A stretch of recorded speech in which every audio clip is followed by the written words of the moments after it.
Imagine waking up to the sound of police boots crunching through your grape leaves because your HOA president, a full-blown Karen with a clipboard, decided your family vineyard offends the aesthetics. What would you do if a neighbor tried to wipe out your livelihood over a petty grudge? Yeah, breathe. We're going there. Dawn slid over Solstice Valley like a slow-moving tide. The kind that hushes you.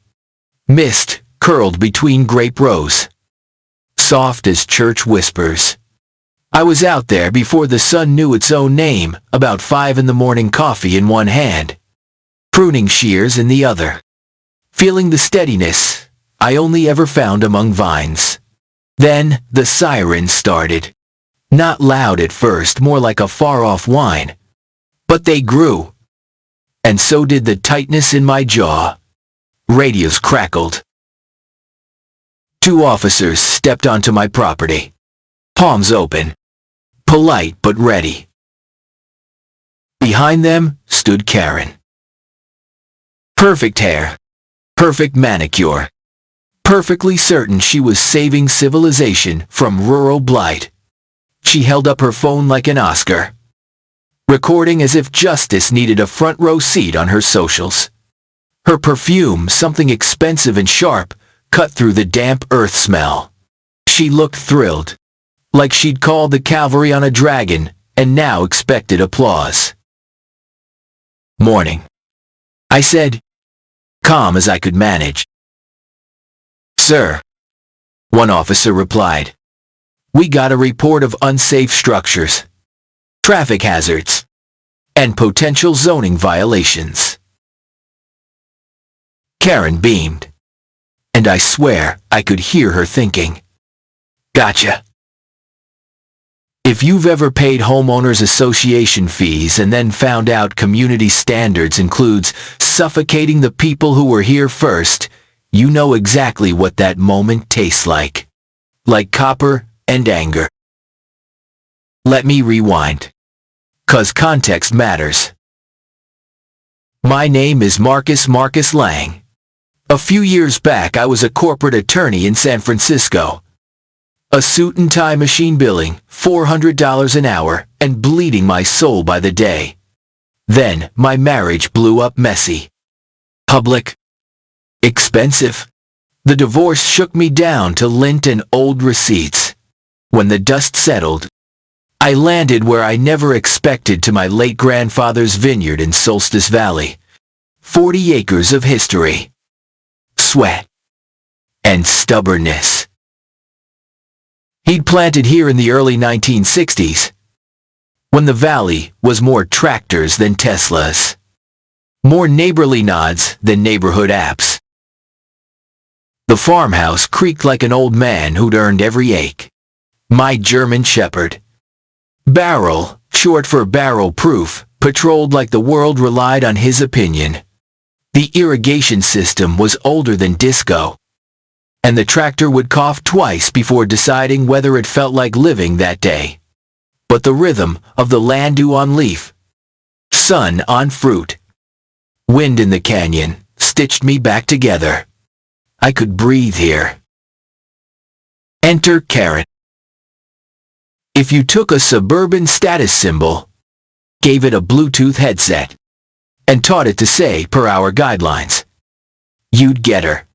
She chaired the Solstice Heights HOA with the zeal of a hall monitor who just discovered handcuffs. She drove a white SUV that had never met mud. Her husband, Preston real estate developer, teeth too white, handshake too dry, built those beige fortresses that make every block look copy-pasted. The first shot across the bow was a fence. Mine. The original cedar had seen too many winters. So I replaced it with standard agricultural fencing, clean lines, tall enough to keep deer out and wedding guests in. I'd barely set the second post when Karen's door thumped like a gavel. She strode over, heels sinking into dirt, clipboard raised. That fence violates our aesthetic standards, she announced. Ois, bright as a fire alarm. I leaned on my shovel. Ma'am, this is a working farm that's been here since before I could spell aesthetic. Your HOA, what? 3 years old. She blinked, pasted on a smile that never reached her eyes. Standards are standards. On my land, I said. Farm standards apply. She huffed tiny hurricane in a pantsuit and clicked back to her spotless SUV. 2 days later, a certified letter arrived like a snake in a gift box. Cease and desist. Claims of unauthorized structures. Inappropriate commercial activity. Threats of daily fines, spelled out in bold. She'd copied the county, my bank, even the local paper. It wasn't neighborly concern. It was warfare with return receipts. Thing is, folks forget, I used to breathe real estate law. While I was still hunting for solid ground after the divorce. I'd almost forgotten that part of me until the letter woke it up. Agricultural properties, especially legacy farms, carry protections. Grandpa was old school careful with deeds and easements. If I could find the right documents, the HOA's bark would have nothing to bite. I called my law school buddy, Jake, environmental attorney. Big heart. Bigger laugh.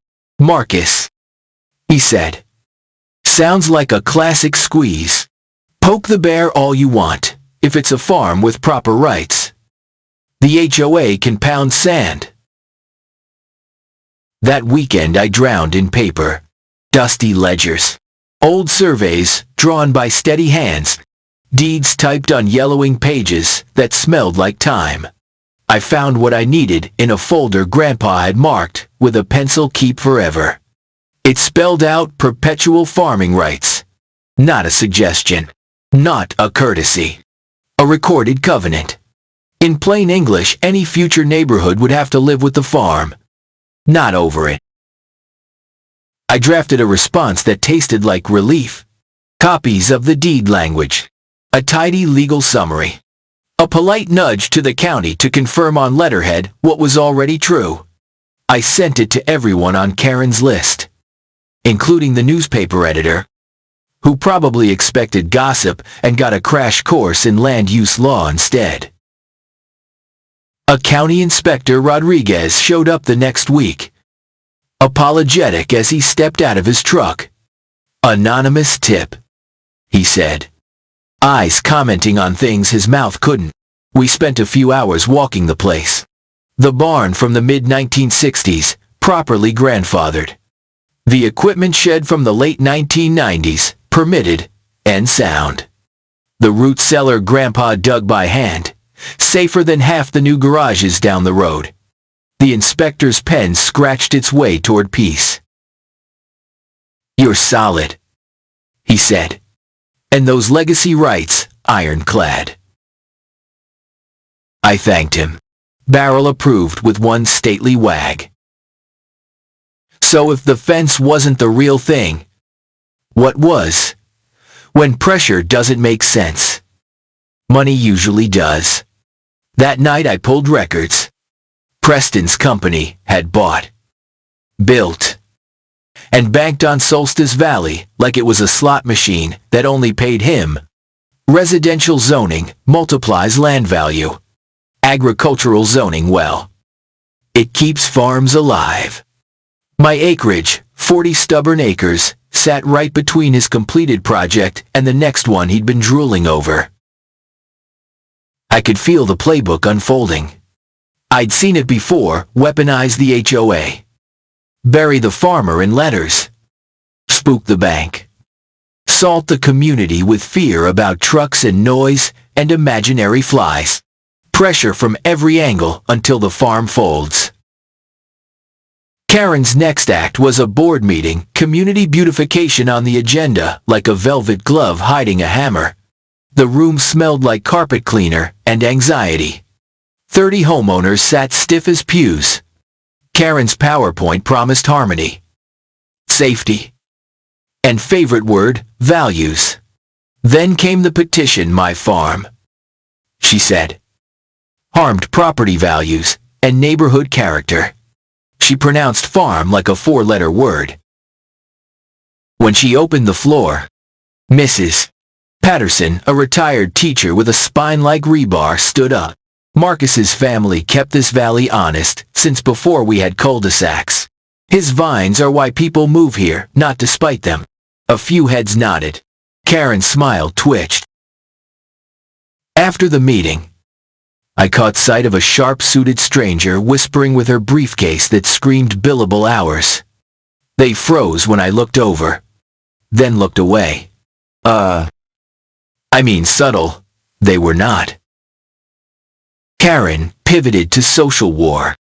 A Facebook group bloomed like mold, concerned neighbors of Solstice Valley. Suddenly my tractor looked like a monster truck in her photos. And my perfectly normal delivery van became an invasion fleet. Has anyone noticed more flies, she posted. Worried about speeding trucks? The comments piled up. Light on facts. Heavy on fright. The shunning followed. The hardware store guy, Bill, who used to talk baseball till the paint dried, went cold. My farmers market regulars blinked past me like I'd turned invisible. Even the bank got cautious. Janet, the loan officer who'd managed my grandfather's accounts for decades, asked for extra documentation with a smile that didn't reach her eyes. Fine. If the front door is blocked, find the side entrance. I hired a surveyor.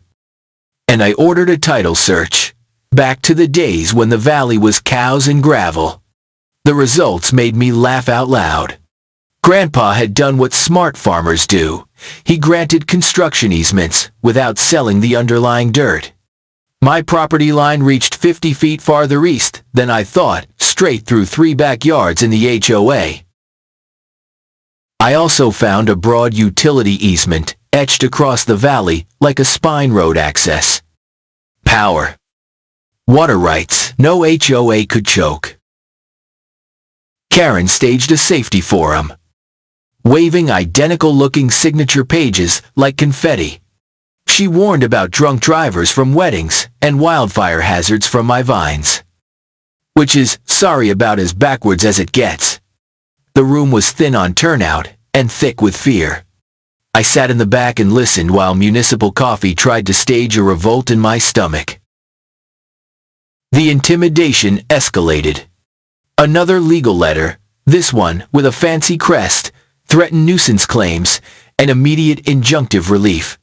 It listed a dozen supposed violations, each wrong in its own creative way. 72 hours to cease all operations, it said, or face the legal hammer. I stood at my kitchen table, documents spread out like a battle map, and fought the pinch of panic. Money was tight. Time was tighter. I couldn't pay some big firm army to shadow box nonsense for months. But I didn't need to. What I needed was leverage. So I drove to the courthouse and dug. Records down there smell like dust and secrets. An older clerk, Ethel, hands steady, eyes sharper than a hawk, watched me pull box after box. "What are you looking for, honey?" she asked. I told her heritage protections. Anything that tied the valley's farming history to modern teeth. Ethel disappeared into a maze of drawers and came back with a file that looked like it had survived a flood and a divorce. "Been misfiled for years," she said. Inside, a state designation from the late 1980s, naming Solstice Valley a historic agricultural district. Not ceremonial. Binding. Any development within a set distance of heritage vineyards required environmental reviews and impact studies. In other words, the farm wasn't the problem. The bulldozers were. I cross-checked Preston's permits.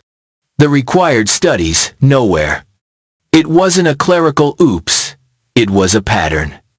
And if you sell homes based on permits you shouldn't have, you're not just risking a stern letter, you're flirting with felony fraud. I rang Jake. He listened. Then exhaled one long, delighted whistle. "Marcus," he said, "this isn't an HOA scuffle anymore. This smells like mail and wire fraud. Conspiracy. Maybe even racketeering if the money trail loops through the HOA. We document. We escalate. We move." We moved. Security cameras went up around the vineyard, partly for safety, mostly to collect receipts. Every email, every voicemail, every anonymous complaint got printed, dated, shelved. Father Miguel Santos, the local priest who'd been quietly advocating for farm workers and old-line families, pulled together neighbors who'd been squeezed by developers. Stories matched. Pressure tactics echoed. 2 families had already sold under duress. Dr. Sarah Bennett, soil scientist from the State University, a wizard with groundwater models and a morning person laugh, walked the hills with me. "They graded wrong here," she said, crouching to test the soil. "They cut drainage there. They interrupted a wildlife corridor on the ridge." She spoke like a surgeon reading an X-ray column. Factual. Devastating. If they'd filed the mandatory studies, these projects would have stalled or never started. HOA financials. What we could see of them were messy. Payments to contractors that didn't exist outside a P.A. box. Legal expenses for community initiatives that matched the timeline of Karen's crusade. Jake's eyes lit up. "That's not a good look," he said. "Also, to father him, but coming mine, to father him. That's probably illegal." Then the vandalism. One morning, I found my main irrigation line sliced clean. The cut was the kind you get with bolt cutters, owned by people who don't mind breaking laws in the dark. Water pooled like a wound. Barrels stood over it, ears up, grieving and angry, the way dogs do all heart. No words. I rerouted lines, filed reports, handed footage to the sheriff. Anonymous calls hit my wedding clients, whispers about chemical contamination, fiction and malice. 3 couples canceled. Hearts bruised. Deposits refunded. Fake reviews sprouted online, claiming my wine tasted like vinegar. Funny, considering we just won a regional medal. It was like watching someone throw mud at a sunrise. Childish. Still ugly. Jake got an emergency injunction, beautifully worded, iron-spined, saying HOA reps and anyone acting on their behalf were to stand down from harassing lawful agricultural operations. Karen posted a video the next morning, calling it misinformation from outside agitators. She said the farm lobby was bullying families who invested their life savings. The comments loved it, until they didn't. People started asking for proof, for specifics, for anything besides performances in a pantsuit. Preston came to me with a solution. Generous, he said. A buyout. Several $1,000,000 to end the dispute. Close quickly. Save us both from long, painful litigation. He smiled like a man trying to sell me my own wallet. I told him I'd sooner sell my right arm. He smirked. You have no idea who you're up against. I knew enough. And quiet part out loud, I wasn't alone. Federal interest arrived quietly, questions about filings, timelines, bank wires. An agent with the same last name as that county inspector, I later learned Rodriguez was not a coincidence. asked if I'd be willing to wear a recorder when certain people came around. I said yes. My hand shook when I clipped it on the first time. Courage is a muscle. You build it while doing the thing that scares you. The community began to split. Some neighbors doubled down on HOA talking points. Others, especially folks with roots deeper than the fiber optic cables, started showing up at my gate with casseroles and stories. They tried this on my cousin in another county. One old-timer said, hat in hand. He didn't have paperwork. You do. Ethel called whenever she saw Preston's people at the courthouse. They pulled records on 3 more farms. She whispered one afternoon, warn 'em, dear. She'd become our quiet sentinel. Father Miguel's sermons shifted gentle, then firm toward stewardship and truth. He never said Karen, but everyone heard it anyway. The night the plan locked into place, the valley glowed under a bruised sky. We sat at my farmhouse table, Jake with his legal pad maps, Sarah with a laptop open to charts and soil cores, Miguel with a list of families ready to speak. We would file motions. We would notify regulators. We would call the press, not for spectacle, but for sunlight. Because rot hates it. We stay measured, Jake said. We stay factual. Let them scream. We document. When the hammer drops, it needs to look inevitable. Karen's last escalation blew past mean into unhinged. She organized another emergency meeting, declared me a public nuisance, and hinted that if the city didn't act, the community would take steps. Threats dressed as neighborliness. Only a handful of people came. Even her longest-standing nodders looked tired. One woman raised her hand and asked, "Why do you keep losing in court? If you're right," Karen blinked, stammered, pivoted. You could feel the air leak out of the room. Then came Preston again. This time, sweaty at dawn. Briefcase in hand. "Last offer," he said. "A bigger number. Faster close. Whispered consequences if I refused." He tried to loom. I let him. The recorder picked up every syllable. "After this, things get complicated," he warned. Barrel watched from the porch. Silent judge. Tail still. "It's already complicated," I said. "For you." When he left, Sarah found me staring at the vines like they could tell me what the day would bring. "Hey," she said softly, "look at the fruit set. Strong. Resilient." Her hand slid into mine. I'm Dodd. A Meyer. Not the poetic type most days. But the truth sat right there, green clusters. Tough little promises. Refusing to scare. We scheduled community mediation. Neutral ground. Neutral facilitator. Cameras invited, so no one could say later that a shadow ate the facts. Karen loved that part. Spotlight. Microphone. She'd finally get to perform the closing argument of her dreams. The town hall filled fast farmers in work shirts, parents in office clothes, college kids with clipboards, retirees who'd seen this kind of movie before, the hum of phones on video, the shuffle of papers, the way breathing sounds different. When people think something big is about to happen, it was all there. Karen went first. She was polished, practiced, righteous to the point of parody. She clung to values and safety, to harmony and order, to the idea that a farm among homes is chaos, while cul-de-sacs among vines should feel like a lullaby. She flashed her petition.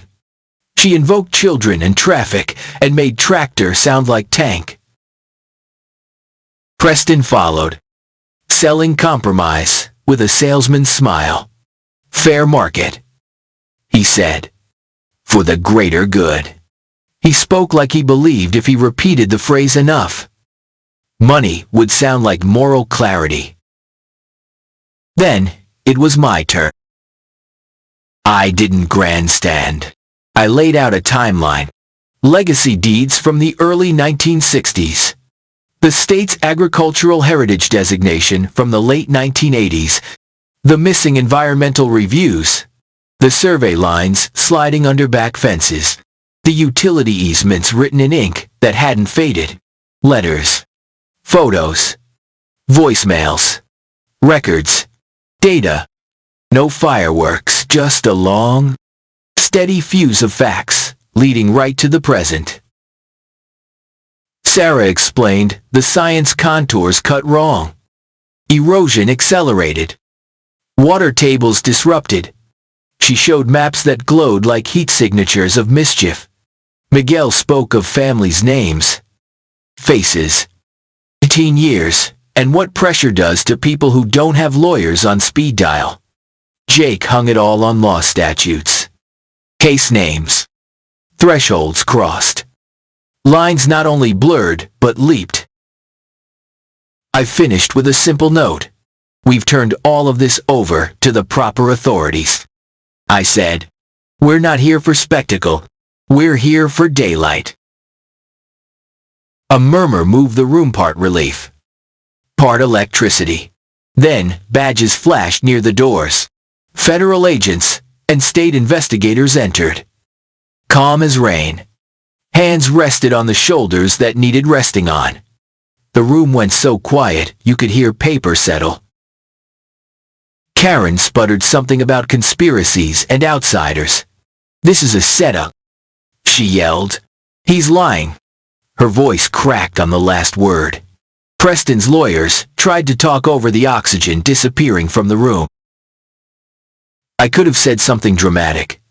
I didn't.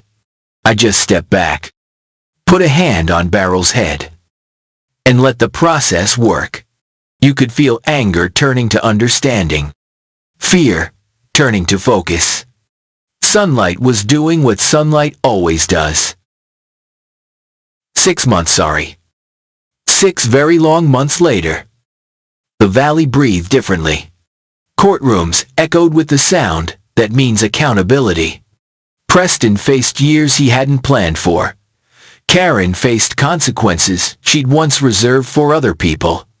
The HOA, stripped of its meanest habits, shrank to what it should have been all along, a group chat about landscaping. Not a pretend government. But that's the future. And we're not done yet. Because the most important part of this story isn't the handcuffs, it's the hinge. The moment a community decides to stop being scared and start being informed. The moment a farmer pulls a file that was supposed to stay hidden. The moment a clerk slides a misfiled truth across a desk and says, "This might be what you're looking for." And the moment you, listening right now, realize the rules that protect bullies can also, when read properly, protect you. So yeah, that's how the morning with the police in my vines started. It wasn't the end. It was the pivot. Stick with me. It gets wilder. Then better. You don't win a fight like this with one letter and a prayer. You win it with 1,000 small moves that add up, steady pressure. Clean records. Neighbors who choose courage over convenience. The day after mediation, the valley felt like a drum about to be struck. My phone buzzed with messages, some brave, some bitter, some confused. I answered the ones I could with facts and let the heat from the others blow past like weather. Janet at the bank called. Her voice had softened. "We've reviewed your documentation. The agricultural rights are, well, hard to argue with." She said it like a person stepping back onto solid ground after a long wobble. Orders came down, halting new home closings in the next phase of Preston's project. Title companies hate question marks. So do insurance underwriters. So do lenders with board meetings. What had been a slick sales pipeline turned into a row of blinking red lights. Suppliers started asking for cash on delivery. Crews went home when paychecks bounced. Karen's social media engine sputtered. The shares kept coming. But the comments, those canaries in the coal mine, changed. People asked specific questions. They posted links. They referenced the injunction. Even some of her most faithful nodders found their courage and typed. Do we have evidence? The spell didn't break all at once. It frayed, strand by strand, until only the loudest voices kept shouting. Meanwhile, I still had a farm to run. We pruned. We thinned. We repaired the cut lines and kept cameras rolling. Barrel made his rounds. Dignity intact. Weddings returned slowly at first. Then with a rush, once folks realized truth travels too. Just not as loud. We comped a few tastings for couples burned by the fake calls. They cried under the oak tree. We poured an extra half glass and let the breeze do what counsel can't. Miguel convened our ragtag farmers alliance in my barn every Thursday evening. The air smelled like hay and resolve. We shared contacts for grant programs, swapped tips on fighting frivolous complaints, and pooled money for a shared attorney hotline so no one faced a surprise letter alone at midnight. We even started a shared marketing co-op, Valley Roots, so buyers could see us as a tapestry, not isolated threads. Sarah documented. For every claim, a data point. For every rumor, a measurement. Feelings matter, she said. But facts win. Her laugh could cut a room's tension in half. So could her lab reports. Ethel, bless that woman, became our unintentional folk hero. The paper ran a feature on local guardians who keep institutional memory alive. Her photo reading glasses perched on her nose. Stack of files like a fortress sat on the front page, next to a picture of the valley at sunset. Filing cabinets and felons, she said, half joking about a book title. But then her eyes twinkled like maybe it wasn't a joke. Jake filed motions like a metronome, steady, precise. He never spiked the ball. He just kept the clock honest. We'll let the story tell itself, he reminded me. Truth is patient. Karen found new gears in the same old machine. She accused shadowy farm interests of manipulating the media. She hinted that outsiders were funding a smear campaign against hard-working families. She once went live from the community pool to explain how grape trellises represent visual clutter. I ain't making that up. The video got more laugh reacts than likes. Preston went quiet in public and noisy in private. His lawyers flurried. His brokers scrambled. He tried one more back channel toward me, worded like a truce, but smelling like smoke, offering coexistence if I'd scale back events and promise to never expand operations.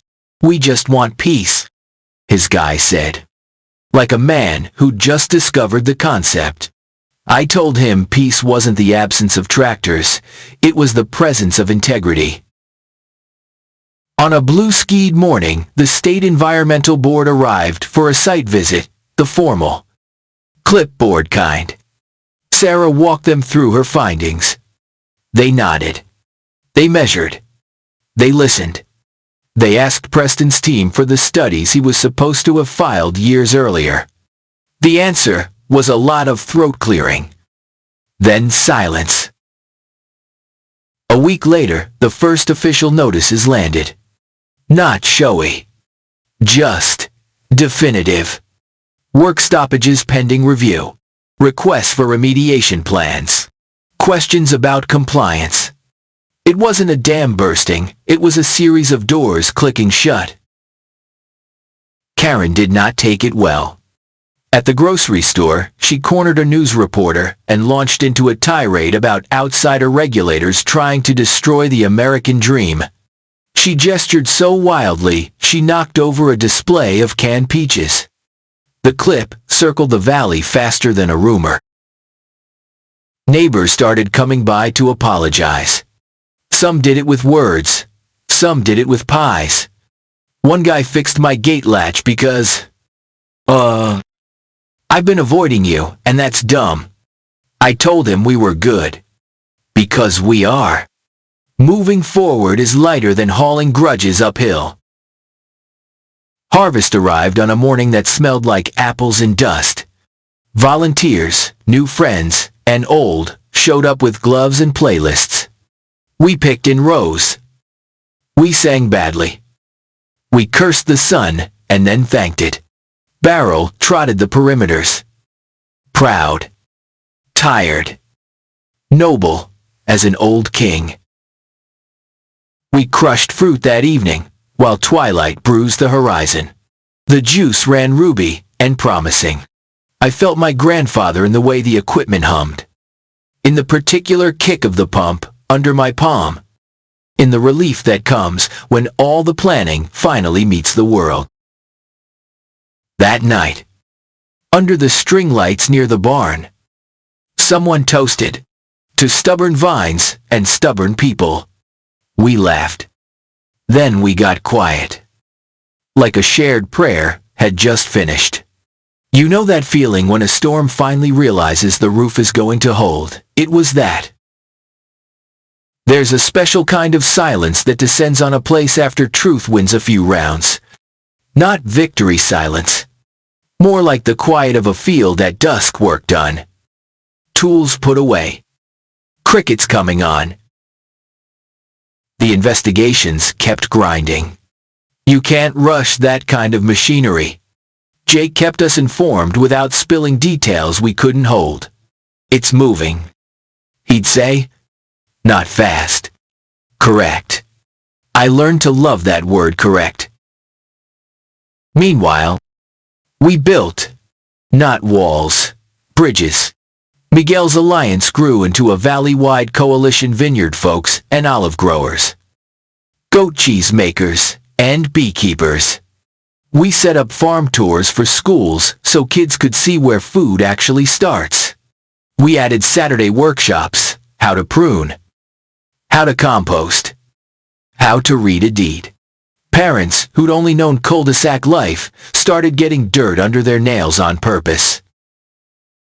The paper ran a series on Solstice Valley's heritage photos of the first harvests.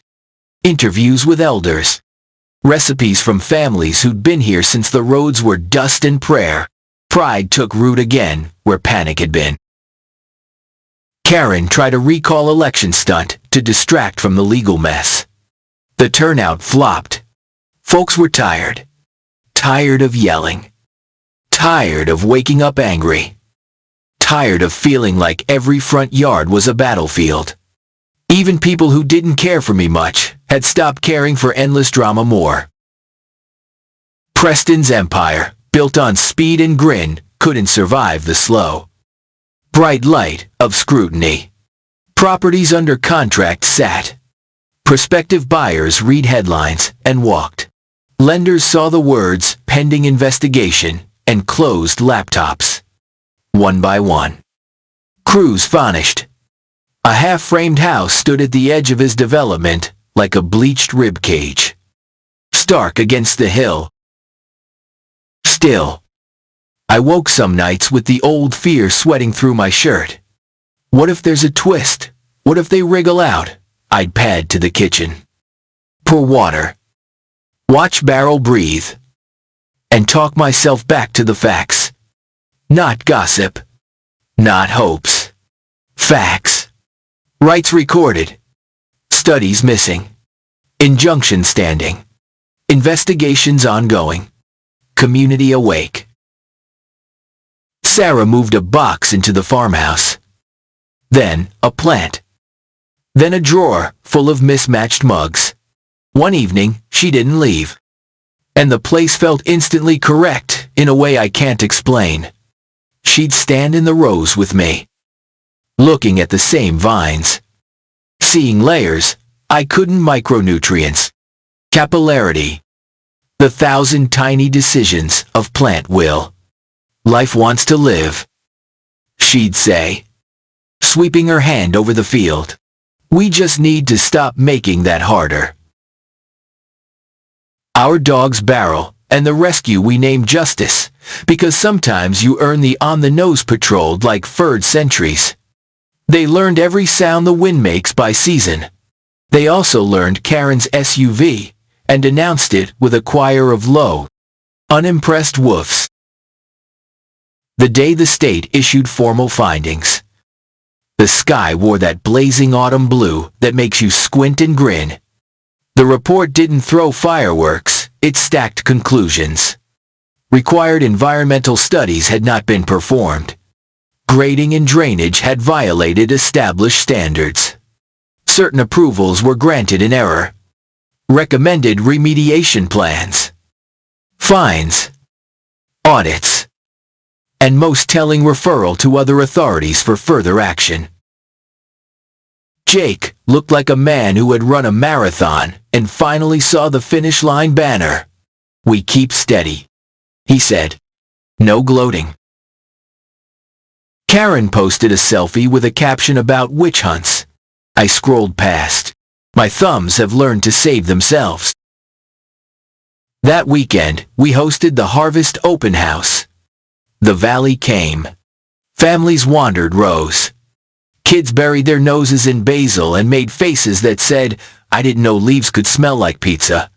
We poured small tastes, told big stories, sold out of honey in an hour.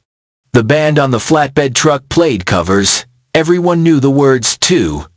The sun slid down gold and generous. And for the first time in a long time, the laughter sounded easy. Father Miguel slipped onto the stage for a second between sets. He didn't preach. He thanked for choosing neighbor over noise, he said, for remembering what this place was before we argued about what it should be. People clapped like they meant it. News trucks don't come back to a place unless the second act matters. They came back. Court calendars rattled. The words indictment and arraignment entered conversations like uninvited dinner guests you can't ignore. Preston's lawyers said phrases like, we look forward to clearing our client's name, the way lawyers are trained to. Karen, who once craved a microphone, began avoiding them. An irony lost on exactly no one. The HOA transformed under new hands. The board shrank its ego back to its legal size. Trash pickup concerns. Pool key distribution. A note about not feeding the ducks. White bread regular business returned. A neighbor named Pat, who can fix anything with baling wire and good sense, took over the violations committee and turned it into a do you need a hand committee. One by one, porch lights stopped feeling like spotlights and went back to being, well, porch lights. With the worst behind us, but the formalities still ahead, I finally exhaled deep enough to feel tired. Grief for the months stolen. For the couples we had to turn away because of lies. For the way fear had stalked the grocery aisles. I took 2 days, just 2, to drive the back roads Grandpa loved. The valley opened and closed around me. Oak, then vineyard. Chaparral, then creek. I came home with dust on my boots, and the old ache replaced by something cleaner. Resolve. Maybe. Or just gratitude with muscle. Ethel hosted a small dinner at her place for a few of us, Jake, Sarah, Miguel, me, and 2 farmers who'd nearly sold under pressure, but didn't. She served pot roast like a benediction. After dessert, she brought out the infamous misfiled folder and set it on the table. "I'm retiring next year," she said. I wanted to look at it one more time with the people who used it right. We sat quiet. The good kind. Finally, Jake tapped the folder gently. "Paper is boring until it saves lives," he said. Ethel laughed. "Honey, paper's never boring," she said. "People just forget to listen to it." In the months that followed, the valley grew a new habit, calling things by their right names. Not growth, but paving; not progress, but profit; not complaint, but harassment. Words matter because they shape what we're willing to accept. We formalized our alliance into a foundation: Valley Roots, focused on heritage, education, and legal defense. A scholarship in Grandpa's name paid for a farm kid to study soil science. Sarah taught a class on water stewardship that sold out to people who used to think aquifers were a brand of sneakers.